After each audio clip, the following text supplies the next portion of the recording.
Welcome back to this Let's Play of the original official campaign for Neverwinter Nights 2.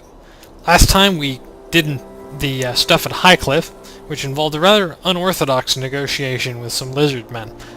But they're on our side now, and that's what counts, I guess. As far as the Wintersnaven, the other alliance that had been proposed, well, we may have met them, or we may have found some evidence of them in this Winder Kazoo, though it's invisible and, well, Grobnar believes in it, and interestingly enough, I think, Amanjaro believes in it enough to equip it. In this case, in Amanjaro's case, he's using the Use Magic Device skill. So, the Wintersnaven must exist, or at least this Kazoo exists. Whether or not that proves the existence of the Wintersnaven is debatable, but let's not get into the semantics too heavily here. For this next section, you need to have Quara and Ziggy in your party. I'm going to bring Grobnar along because I'm going to do some shopping off screen. But something you want? You have to have those two, so make sure they're actually equipped. The first time I played this game, I found Ziggy, and I was actually playing a cleric myself, and I was like, wow, she sucks, I'm not going to use her at all. And so I went through this section, and she had no equipment whatsoever, which was a little awkward, but it doesn't really matter, it's not that hard.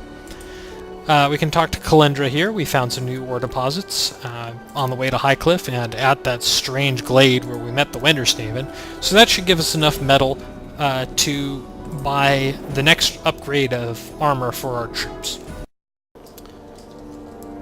Just buying a few things from the Drow merchant we saved from the fire giants. She has a couple of interesting items. This Helm of Darkness is not exactly super, but it gives you some useful immunities. So, you know, it's something. These Gauntlets of Fury let you cast Greater Missile Storm. Amusingly, they are gauntlets that provide a deflection AC bonus. This is unusual. Most gauntlets provide an armor AC bonus. Whether that's useful or not, it's up to you. But, you know, hey, some shopping. I have this Staff of Power that I've been hanging on to for a long time. It's really useless, but one of the last level 8 spell I have not yet cast is Blackstaff, and, well, I'm going to try it out. I've never used it before. It doesn't strike me as terribly useful, but we'll see what it's like. This Crowver guy here was trying to talk to us earlier, and apparently he works for Sydney Natale, who is the ambassador from Luskan, the replacement ambassador from Luskan. And she wants just you and Quara and Ziggy. So we'll just have to go with him. He leads you to a random clearing in the woods, and, well, there's some ore here, so I'm going to grab that while we're here. And, yeah, something's going to happen, I'm sure of it, so I'll just cast Blackstaff. You have to cast Blackstaff on a staff, and staves are not good weapons, just to be perfectly honest. Now, the on-hit days DC 16 100% for one round is from Blade Weave, which now I'm casting as a persistent spell, which means that it will last 24 hours instead of one round per level, which is very handy. And then it's an on-hit Dispel Magic DC 16, which is really, I mean, if you're going to try and dispel a spell with Blackstaff, good luck. It mostly just gives you a +4, and we can do that just fine with Greater Magic Weapon. But, hey, you know, let's try it out.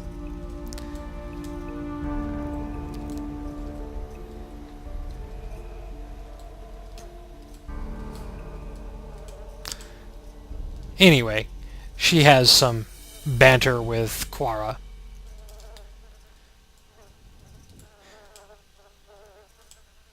Apparently she knows about the true names of the Shadow Reavers, which you need to defeat them.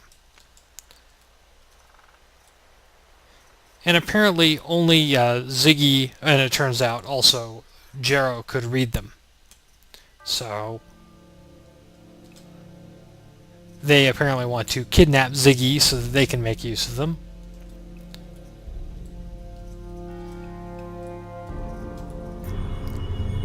And the thing from earlier, which we fought briefly, this Animus Elemental, comes back from us. And, you know,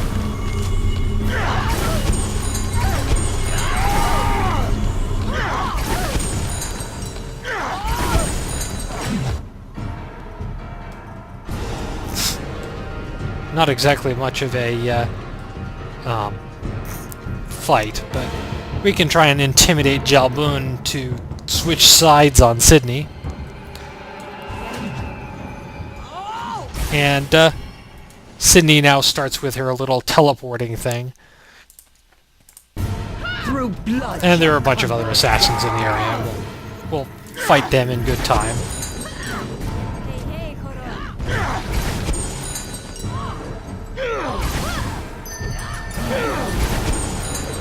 That is within my power. I'll just have Korra call up a sword just to have a little bit more. Damn! My spell failed. Dang it. The computer automatically turns off the combat casting feed for some bizarre reason. It really gets quite rather irritating. And I guess we'll just finish the fight with just spamming empowered Firebrand. Give it up! You got a chance! Alright, Sydney, you're starting to annoy me. Huh, I missed with my touch spell.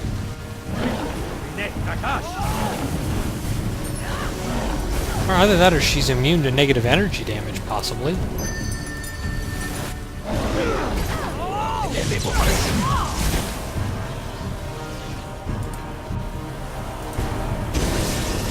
And essentially you have to keep defeating Sydney. Every time you beat her, she just disappears and comes back. I guess this is her version of Mirror Image.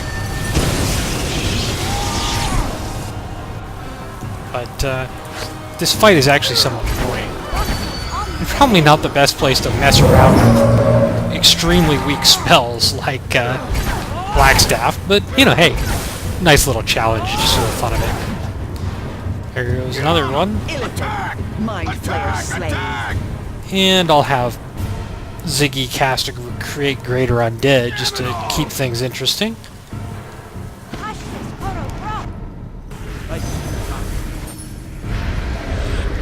Unfortunately, I didn't memorize any Resurrect or anything, so I can't actually get Korra back up and into the fray, but that's okay.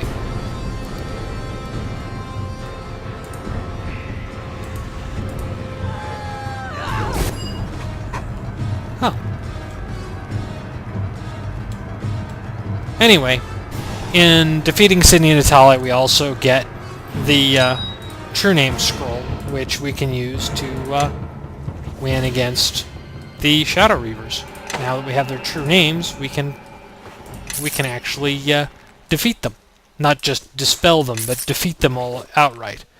Unfortunately, Jalboon, I think, died during the fight, so we won't get to use him at the keep, but we don't really need him anyways. That was sort of annoying, but at least it wasn't trivially easy. Sydney also drops this Ring of Power, which is actually very good. It gives freedom of movement, which is a very important immunity. It gives regeneration, and it also gives some elemental immunities. Not bad. Did the Host Tower Mage offer anything of value? And you can explain that she tried to betray us. Why are we not surprised? Did we actually think that she was going to help us out of the goodness of her heart?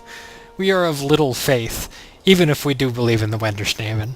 Know that we gained much that could allow us to defeat the Shadow Reavers. Indeed.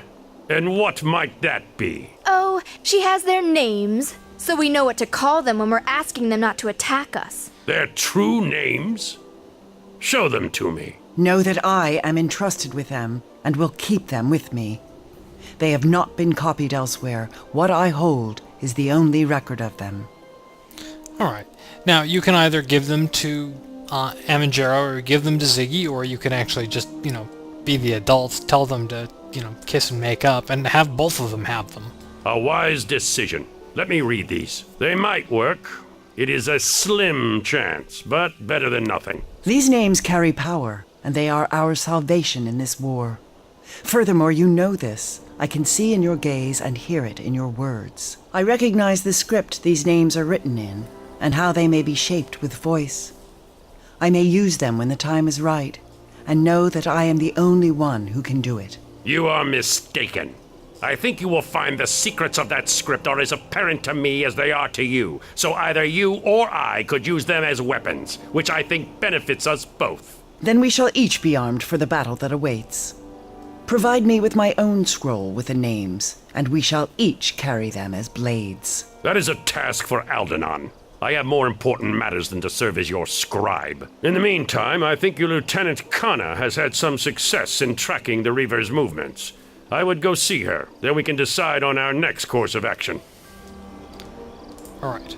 So, Yes. the True Name Scroll is an item that you use on enemies, and Something you since want? both these guys have it, it's sort of 6 of one, half dozen of the other of which one I'm going to bring in my party, but whenever you're dealing with Shadow Reavers, you have to have one of the two of them in your party or you can't actually win. So you're kind of stuck with both of them, and I don't really like either character, but just going to have to deal with it. We have enough ore now that we can pay 50,000 gold out of the keep's coffers to just upgrade to maximum armor, and I guess that's good. I don't know, our unit strength is already really high, so it's not like we're really missing out on much.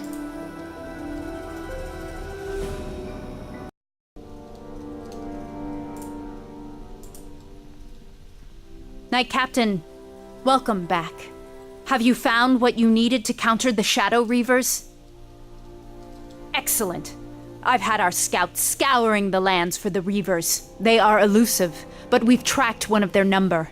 It patrols with a large force near Crossroad Keep. I'll mark the position on your map. We only know its general location, so be careful not to stumble into a trap. Perhaps Guyven, or the infernal one, Maphasm, could help. Good luck in your hunting, Captain. Alright, so this is, I guess, the point of Guyven, is that he helps you out with information if you help him out by telling him things, but anyway, we're going to keep everybody on the split patrols for now. Again, our peasant civility is only at high. I don't know if it actually can go to very high. Our number of Grey Cloaks is pretty disgusting, but hey, you know. We have not completed the last special mission, but we're more or less just at... I mean, I could just walk in and out of the keep to pass time if I wanted to. There's not really a whole lot of reason to. I suppose I could bump up taxes and actually get some income from the keep, but I really don't care. If you want to, you can withdraw funds from Crossroad Keep, but it's kind of tedious because you can't just say I want everything.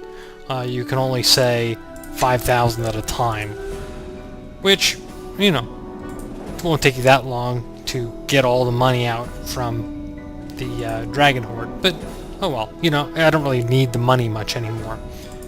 There's not really that much left to buy. So we can tell Guyven of the road here about Mount Galadrim, and he says, you know, great. And you can also tell him about the Glade of the Wendersnaven, and he tells you how important faith is to people on a journey and all that good stuff.